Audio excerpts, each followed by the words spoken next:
जी doctor साहब, आज कर्पूरी ठाकुर जी के परिनिर्वाण दिवस पर रोहतक में पहुंचे हैं और यहाँ पर तो कैसा लग रहा है यहाँ पर रोहतक की तरफ?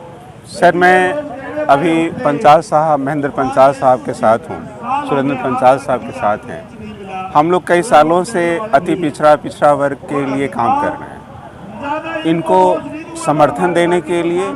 और इस अति पिछड़ा और 340 वर्ग के अंदर में 340 के आधार पर जो रिप्रेजेंटेशन दिया हुआ है संविधान में, उसको दिलाने के लिए, क्योंकि हमारे देश आज़ाद हुए 75 साल हो गए, 52 में संशोधन भी हुआ, संविधान भी लगा, लेकिन हमारे लोग जो हजारों साल से अति पिछड़ा, जिसका कोई नीति नहीं है, जिसका कोई प्रतिनिधि नहीं है लोकसभा में, राज्यसभा में, आज भी वो वंचित है, शोषित है और अधिकार से वंचित है, किया जा रहा है। उस अधिकार को दिलाने के लिए जो महेंद्र पंचाल साहब एक अलग जगह हुए हैं, तपस्या कर रहे हैं, और सुरेंद्र पंचाल साहब के आज अध्यक्षता में, उनके सहयोग से ये बड़ा कार्यक्रम हो रहा है पूरे रोहतक में, पूरे उत्तर भारत में।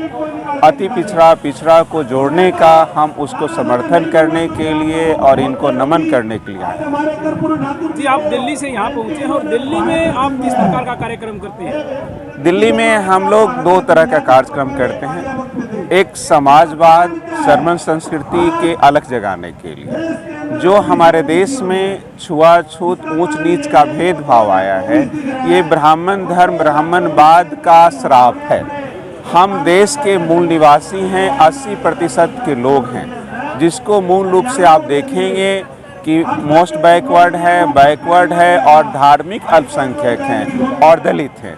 ये सब हम एक कुल खानदान के हैं, हम एक दूसरे के संबंधी हैं। हमारे पूर्व में राजवंश हुआ करते थे, लेकिन किसी कारणवश उनके गुलाम हुए, उनके कुचक्र में, और फिर हम इनको जोड़ने का काम करते हैं। दूसरा काम हम सम्राट अशोक वंशज संघ का भी कर रहे हैं। उसका एक ही उद्देश्य है कि जो अछूत जाति, शुद्ध में 2 हैं, अछूत और सछूत हैं, जो आज के टाइम में शुद्ध समाज हैं, जो अछूत हैं, जिनके हाथों आज पानी नहीं पीना चाहते हैं लोग, और उन्होंने इस देश के धर्म, संस्कृति, देश बचाने के लिए बहुत कुर्बानियाँ दिया है, और ये देश के मूल निवासी, हम उनको ससमान फिर उसी रूप में लाना चाहते हैं। और दूसरा, जो हमारे मूल निवासी अधिकार वंचित है, उनको जगाने के लिए, उनके बीच में यूनिटी लाने के लिए, कि हम थोड़ा ऊंच है, वो थोड़ा नीच है, इसको हटा करके कि हम एक हैं और एक चल के हम देश को बचा सकते हैं, देश के संविधान को बचा सकते हैं।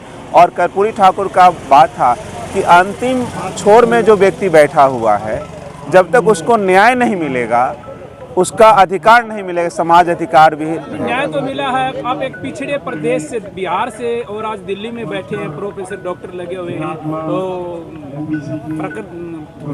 जिसको कहा जाए प्रगति की ओर तो देश है ही। मैं प्रोफेसर बना हूं तो आपको मालूम है, जब ओबीसी का बीपी सिंह जी महाराज के द्वारा, चाहे अर्जुन सिंह जी के द्वारा, जब 2006 में मंडल कमीशन लगा, ओबीसी को रिजर्वेशन दिया गया, तब मैं प्रोफेसर बना। मैं आपको हकीकत बताऊं, जिसका 2 साल में पीएचडी होता, मेरा 10 साल में पीएचडी हो।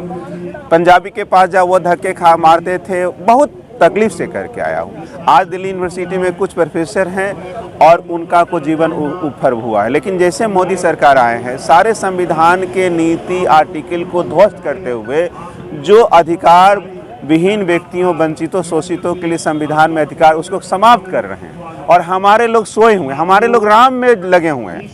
हम राम नाम लेते हैं और वो हमारा संविधान का, भविष्य का, बच्चों का काम तमाम करते हैं। इसको जगाने के लिए हम लोग आए हैं। तो क्या संदेश देंगे आप?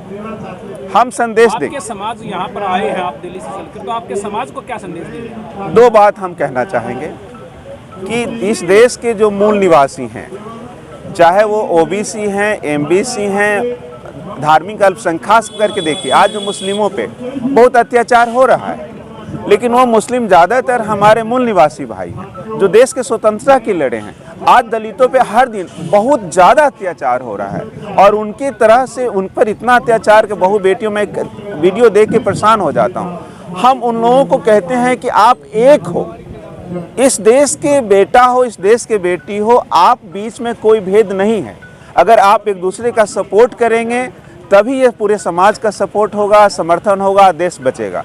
नहीं करेंगे तो जो दूसरे आक्रमणकारी आज हमारे देश के अंदर जो सत्ता चला रहे हैं, आप देखेंगे ज़्यादातर विदेशी आक्रमणकारी आज सत्ता में बैठे हुए हैं और हमें वो प्रताड़ित कर रहे हैं।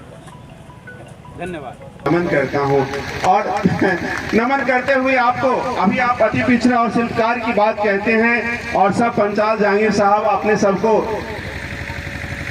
ब्राह्मण कहते हैं, लेकिन आप विश्वकर्मा है। विश्वकर्मा का पूरा नाम पहले था, इस देश के सबसे बड़े सम्राट हुआ करते थे बिम्बिसार महाराज, जिन्होंने पहला तलवार बनाया धातु का, आज भी अंग्रेज के यहाँ रखा हुआ है। आप उस खानदान के हैं और हम सब उनके खानदान से जुड़े हुए हैं। मैं नमन करता हूं। अगर ये कारवां दिल्ली तक चले, हम लोगों के लिए जो आदेश करेंगे दिल्ली में हम लोग तैयार हैं करने के लिए। और जो आज 320 340 की बात करते हैं, आज बहुत सारे बैठे हैं। मैं अपनी एक छोटी सी बात कहता हूँ। मैं प्रोफेसर हूँ और लक्ष्मण यादव प्रोफेसर हैं।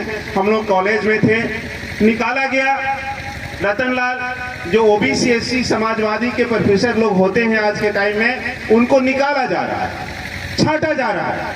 दिल्ली यूनिवर्सिटी में प्रमोशन होना हुआ, 2 मिनट की बात करता हूं, सारे को ले लिए, युवा को ले लिए और ओबीसी जो समाजवाद, तो ओबीसी में 2 तरह के लोग हैं जो इन लोगों के तलवे चाटते हैं, उस पार्टी की बात करते हैं, और एक वो हैं जो संपूर्ण साम्राज्य की बात करते हैं, महेंद्र पंचाल साहब की तरह, उस तरह के लोग हैं। तो उनको तो जगह दे देंगे, लेकिन महेंद्र पंचाल जब साम्राज्य की बात करेंगे, अपने संस्कृति की बात करेंगे, माँ बहनों की उन्नति की बात करेंगे, इनको कहीं कोई जगह नहीं देगा। वहां से हटाया गया है, पहला श्रेणी में छांटा गया, जो वहां पहुंचा उसको एनएफएस कर दिया गया, दूसरे लोगों को लगा दिया गया। दोस्तों, आज आपके बेटे, आज आपके बहनें, आपकी बेटियां पढ़ लिख के यूनिवर्सिटी जाती हैं तो उनका रास्ता रोका जाता है, पढ़ लिख करके आगे जाते रास्ता रोका जाता है, और उसके लिए आप लोग संघर्ष कर रहे हैं। हम आज यही खास सिर्फ कहने आए हैं कि आपका संघर्ष कामयाब हो और हम लोगों के लिए जो भी रास्ता मिलेगा करेंगे। एक लाइन जो 340 एक्ट है, अति पिछड़ा वर्ग की बात कहते हैं।